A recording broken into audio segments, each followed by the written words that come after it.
to the Sales Influence Podcast, where we talk about finding the why in how people buy. I'm your host, Victor Antonio. Thank you for joining me. Always appreciate your time and lending me your ears. Now, today's topic is something I've touched on in the past, but again, it's one of those things that we really have to understand, that this is something you cannot manufacture. It has to be you. I am talking about authenticity. Like fashion, a certain word or phrase, enters the mainstream of business lingo, right? And sometimes it's overused, underserved, and abused. And so the latest, term that, I consider it malpractice is the word authenticity. See, all these books, literally, books have been written about authenticity. I want you to kind of think about that for a second. Books, like 200 pages on how to be authentic. And to me, it means simply, I'm from the hood, I'm from the neighborhood. To me, authenticity means keeping it real, being open and honest. So people, always ask me, so Victor, one question I got from somebody is, Victor, how can I be perceived as being authentic when engaging with the client? Now listen to that question. Victor, how can I be perceived as being authentic when engaging with the customer? In other words, they're asking me, can you show me how to connect with a client because I don't trust myself enough to be truly open and honest with them? Now, this is important because you cannot sell effectively until first you're honest with yourself in how you sell and who you are.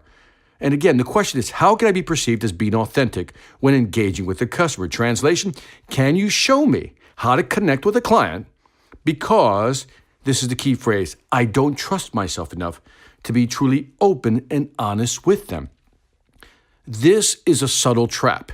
And that is that many of you, maybe even listening to this podcast, maybe one of the reasons you're not closing enough deals, you're not getting enough customers to commit, advance the sale, give you that yes, is because they sense something. They sense something in you that goes, I don't know if I trust this person. Have you ever been to a store to buy something and you ask a question and the person tells you what you want to hear and you can tell? You can tell. You ever call customer service up? And when you're talking to customer service and you have a problem, they always apologize. I'm sorry, Mr. Antonio. I'm sorry. I can say anything. They always start with, I'm sorry. And they keep going with, I'm sorry. The other day, I had to tell a person literally in customer service, I said, please, can you stop reading your script? I actually said this to her. I said, stop reading your script and talk to me like I'm a human being, because that's what authenticity is about. It's not about saying the right things at the right time. That does matter. But what you're looking for is a connection. People want to know they're talking to you, not some label, not some fake facade of who you really are.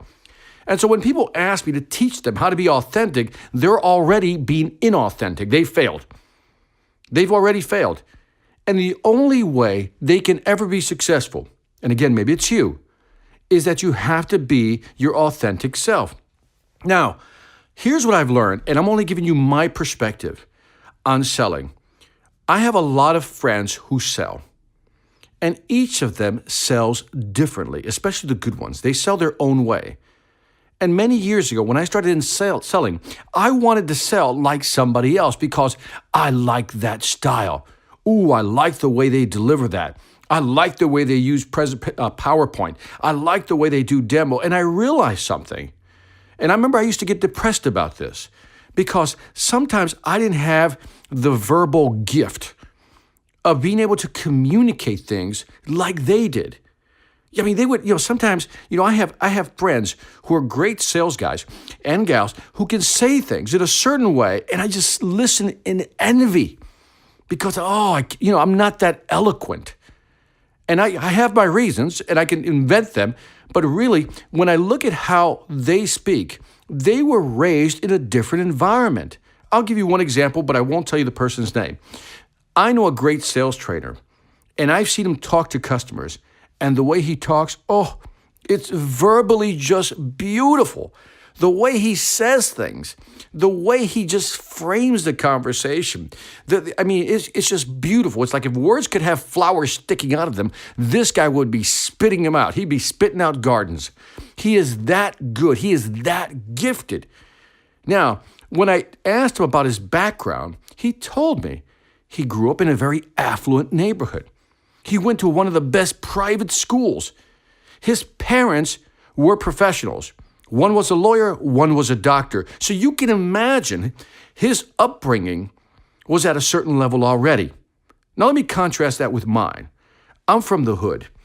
My family came from Puerto Rico, didn't speak a lick of English when they came here to the United States. I was raised in a neighborhood where everybody was, I'll just say, economically challenged. I'll also tell you that my elementary school and my high school didn't prepare me well enough for the business world. And I struggled. And to this day, I still have to read a lot just to catch up to my counterparts, right? And so there's a difference. But see, I realized that there was a difference in our upbringing, and I'm not blaming my nurture on this part, but I realized that I needed to practice more. That's why I read a lot, to try to catch up to those who can and have that verbal gift. What am I saying with this? I also understood that I could never be them.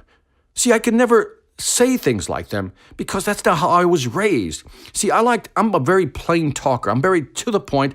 You know, what takes people 10 pages to state, I can state it in 2 or 3 sentences. And I've learned that the power I have is the power of taking the most complex situation or subject and breaking it down to its basic components.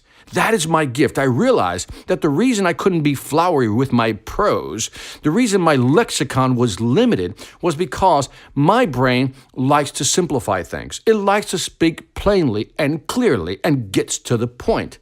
Now, which style is better? Who cares? Who knows? If it works for him, it works for him. What works for me, I know works for me. My point is, what works for you? Are you authentic? Because if I try to be like my friend, I'll never reach any level of authenticity. And if I try to sound like my friend, my clients will detect it. They'll know that I'm being inauthentic. So my point to you is, take your strengths. Each of you listening to this podcast, you have a certain strength or strength. These are things that you know you're good at. There's ways you look at the world. There's ways that you communicate. There's ways that you sell. That's what you have to develop. That's your authenticity. I know sometimes it's scary. You see other people doing it another way and you say, do I trust myself? Much like the guy was asking me, how can I be authentic? He was saying, can I trust myself, Victor? Because I can't. That's what he was saying to me. He says, I can't trust myself. So can you teach me how to be authentic? Where the answer lies in trusting yourself. Be who you are in selling. That's how you sell effectively. That's how you will become that authentic salesperson. That's when you'll connect with people. But more importantly than connecting, more importantly than just selling, that's when you'll feel good about yourself. When I say good, I mean you feel good about how you sell, how you speak, who you are, and you reveal yourself in your way. See, when you sell your way, you're more excited about doing what you do. And because you're more excited, you're more in tune, you're more in line, customers can feel that. But whether they feel good or not, we want them to feel good. It doesn't really matter. What matters is you. How do you feel about yourself when you're talking to a client? How do you feel about yourself when you're communicating certain concepts and ideas? Are you comfortable? Do you feel like you're in line, like everything that comes out of your mouth, everything that's gestured, body language, facial expressions, everything that comes out of you is just pure authenticity because it is you. And when you sell like you, truly authentic, you never need to ask anybody how to be authentic. You just have to be you. And if they don't like you, that's fine. Find people who will like you. I guarantee you one thing. There are going to be people who may not like your authentic self. And by the way, let me put a little asterisk on that. When I say authentic, being your authentic self, that doesn't mean being a jerk, being disrespectful, assuming that you're not that. What will happen is that people will understand who you are and they'll like you that much better because when they're talking to you, guess what? They're really talking to you. And that is it for this Sales Influence podcast. Again, be authentic, sell more, sell well. Don't forget to leave me some information or feedback on iTunes, Stitcher, or YouTube. As always, I would greatly appreciate it. Let me know what you think. This was more of a get in line with your headspace type of podcast. So again, love to hear your feedback. Also, if you haven't checked out the Sales Velocity Academy, why not? Go to salesvelocityacademy.com. If you're serious about increasing your sales velocity, go to the website, check it out, new programs. I am telling you, if you're struggling with selling, I got the tools to help you. Lastly, I want to thank you. This is Victor Antonio, always reminding you, selling ain't hard when you know how. Take care.